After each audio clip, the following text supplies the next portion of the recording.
नमस्कार। आज हम पढ़ने जा रहे हैं यूएनओ का पहला महत्वपूर्ण अंग महासभा की शक्तियों में बढ़ोतरी के क्या कारण थे। मैं डॉक्टर अनीता शर्मा, सहचार्य राजनीति विज्ञान, राजकीय महिला महाविद्यालय, आप सबका स्वागत करती हूँ। सबसे पहले तो मैं ये बताना चाहूँगी कि यूएनओ एक अंतर्राष्ट्रीय संगठन है जिसकी स्थापना 24 अक्टूबर 1945 को की गई और यूएनओ के 6 महत्वपूर्ण अंग हैं: महासभा, सुरक्षा परिषद, आर्थिक सामाजिक परिषद, न्यास परिषद, अंतर्राष्ट्रीय न्यायालय और सचिवालय। अब हम जो क्वेश्चन कर रहे हैं वो है महासभा यानी पहला अंग और उसकी शक्तियों में बढ़ोतरी करने का क्या कारण था। 3 नवंबर 1950 को शांति के लिए एकता प्रस्ताव के द्वारा महासभा की शक्तियों में बढ़ोतरी कर दी गई। इसका मुख्य कारण यह माना गया कि यूएनओ का दूसरा महत्वपूर्ण अंग जो सुरक्षा परिषद है उसे अंतर्राष्ट्रीय शांति और सुरक्षा का दायित्व दिया गया था, लेकिन शीत युद्ध के कारण, वीटो के कारण, सैनिक संगठनों को बढ़ावा देने के कारण यूएनओ अपने टारगेट में सफल नहीं हो पा रहा था। परिणाम स्वरूप महासभा की शक्तियों में कुछ बढ़ोतरी की गई। महासभा में सभी देशों का प्रतिनिधित्व होता है। जितने सदस्य राष्ट्र यूएनओ के हैं, जैसे वर्तमान में 193, तो वो सभी सदस्य महासभा के सदस्य भी माने जाते हैं। महासभा के निर्णयों की कोई अवहेलना नहीं कर सकता क्योंकि ये बहुत बड़ा एक संगठन के रूप में काम करता है। राज्यों के आपसी विवादों को दूर करने के लिए महासभा द्वारा प्रस्ताव पारित किए गए उनका असाधारण महत्व है, जिससे इसकी शक्तियों एवं प्रभाव में भी बढ़ोतरी हो गई। सुरक्षा परिषद द्वारा निषेधाधिकार का बार बार प्रयोग करने के कारण अनेक बार महासभा को महत्वपूर्ण भूमिका निभाने का अवसर भी मिला। निषेधाधिकार से उत्पन्न गतिरोध को दूर करने के लिए पहले छोटी असेंबली बनाई गई, लेकिन बाद में शांति के लिए एकता प्रस्ताव के माध्यम से महाशक्तियों की कार्यशैली को देखते हुए महासभा की शक्तियों में बढ़ोतरी कर दी गई। यूएनओ की प्रारंभिक सदस्य संख्या 51 थी और आज 193 सदस्य राष्ट्रों का संगठन, जिससे अपने आप ही महासभा की वैल्यू या शक्तियों में बढ़ोतरी मानी गई। महासभा को विश्व का उन्मुक्त अंत्यकरण कहा जाता है क्योंकि यह अणुबम से लेकर मानवीय कल्याण, भोजन, कपड़ा, आवास तक की सभी समस्याओं पर विचार करती है और सिफारिश करती है। नवोदित राष्ट्र बहुत उम्मीद भरी दृष्टि से इसकी तरफ देखते हैं क्योंकि जिन सदस्य राष्ट्रों को सुरक्षा परिषद से उम्मीद नहीं होती, वो चाहते हैं हमारा कार्य महासभा के माध्यम से मंच के समक्ष रखा जाए या विचार किया जाए या प्रतिवेदन तैयार किया जाए। आपातकालीन सेना की नियुक्ति के कारण ही महासभा की शक्ति और प्रतिष्ठा में बढ़ोतरी हुई। सुरक्षा परिषद के साथ ही महासभा को भी अंतर्राष्ट्रीय शांति और सुरक्षा के प्रश्नों पर विचार करने का अधिकार दिया गया और इस अधिकार को समुचित प्रयोग के कारण महासभा की शक्तियों में बढ़ोतरी हुई। महासभा का अन्वेषण कार्य यानी जिसको कहते हैं बारीकी से जांच करना, निरीक्षणात्मक अधिकार भी इसे संघ के अन्य लोगों की अपेक्षा विशिष्ट स्थिति प्रदान करता है। शांति के लिए एकता प्रस्ताव की प्रमुख धाराएं इस प्रकार हैं।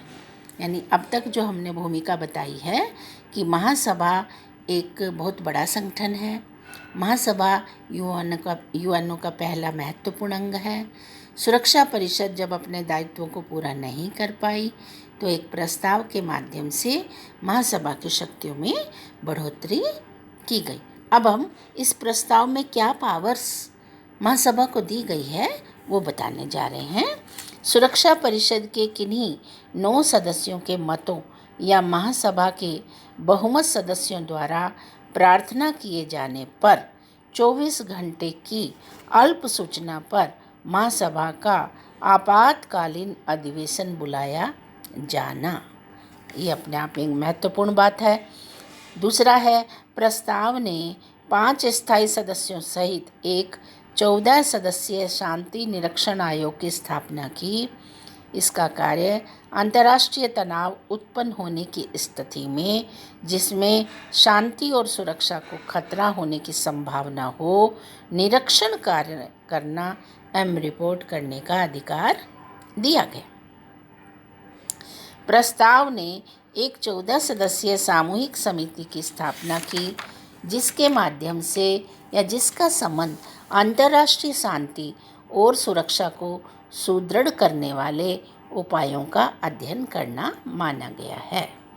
प्रस्ताव में सिफारिश की गई कि यूएनओ के उद्देश्यों के लिए सदस्य अपनी राष्ट्रीय सशस्त्र सेनाओं की टुकड़ियों को प्रशिक्षित, संगठित और सुसज्जित करें ताकि आवश्यकता पड़ने पर उनको उपयोग में लाया जा सके। प्रस्ताव में सदस्य राष्ट्रों से सिफारिश की गई कि वे संयुक्त राष्ट्र के प्रति निष्ठा दोहराएं। आर्थिक स्थिरता, सामाजिक प्रगति के लिए भी आग्रह किया गया। शांति के लिए एकता प्रस्ताव का मेन उद्देश्य महासभा की किसी महाशक्ति के विरुद्ध युद्ध संचालित करने के लिए सशक्त बनाना नहीं है। यानी ये पावर देने का मतलब ये नहीं कि महासभा को सुरक्षा परिषद के सारे अधिकार सौंप दिए गए। इसका उद्देश्य था केवल उन छोटी छोटी भिड़ंतों को रोकना जिनमें कोई महाशक्ति खुल्लम खुल्ला भाग लेना नहीं चाहती। इसके माध्यम से आक्रमणकारियों के सामने यह भी प्रदर्शन करना है कि संयुक्त राष्ट्र संघ एक सक्रिय, क्रियाशील अंतर्राष्ट्रीय निकाय है। इसका उद्देश्य जहां सामूहिक कार्रवाई संभव न हो, प्रभावपूर्ण ढंग से राजनीतिक दबाव डालना है ताकि आक्रमण या हस्तक्षेप का प्रतिरोध किया जा सके, विरोध किया जा सके। वीटो के डंक को कम करना भी इसका मूल उद्देश्य है। वीटो का डंक का मतलब है वीटो पावर के माध्यम से कोई शक्ति संपन्न राष्ट्र अपनी मनमानी ना करने पाए। महासभा अपनी 6 समितियों के माध्यम से अपना कार्य संचालन करती है जिसमें मुख्य है राजनीतिक एवं सुरक्षा समिति, आर्थिक और वित्त समिति, सामाजिक, मानवीय व सांस्कृतिक समिति, न्यास समिति, प्रशासनिक एवं बजट समिति और लास्ट है कानूनी समिति। इस तरह आज हमने आपको महासभा की शक्तियों में बढ़ोतरी करने के कारण यानी कैसे बढ़ोतरी हुई और वो कौन से प्रस्ताव थे जिससे महासभा की गरिमा बढ़ गई। महासभा अपने आप में एक बहुत बड़ा अंग है, महत्वपूर्ण अंग है और इस महत्वपूर्ण अंग में सबसे बड़ी खूबी ये भी है कि कोई भी छोटा बड़ा राष्ट्र है जो यूएनओ का मेंबर है, महासभा के अधिवेशन में 5 सदस्य जा सकते हैं। लेकिन विकसित हो, विकासशील हो, कोई भी राष्ट्र हो, नवोदित राष्ट्र हो, एक मत देने का अधिकार सबको बराबर रूप से दिया गया है। यानी यहाँ छोटे बड़े में कोई अंतर नहीं रखा गया। ये एक बहुत बड़ी लोकतांत्रिक व्यवस्था को दर्शाता है। और शेष जब यूएनओ संगठन बना तो सुरक्षा परिषद का कार्य कार्यपालिका के रूप में, पुलिसमैन के रूप में, सुरक्षा कवच के रूप में शांति व्यवस्था का दायित्व उसे दिया गया था। और महासभा एक विचार विमर्शात्मक सभा स्थल के रूप में, यानी सदस्य राष्ट्रों का अधिवेशन हो, अपनी बात को रखा जाए, प्रतिवेदन मांगे जाएं, उस पर परिचर्चा हो इत्यादि कार्य, इसे बजट संबंधी ये सब कार्य इसके पास थे।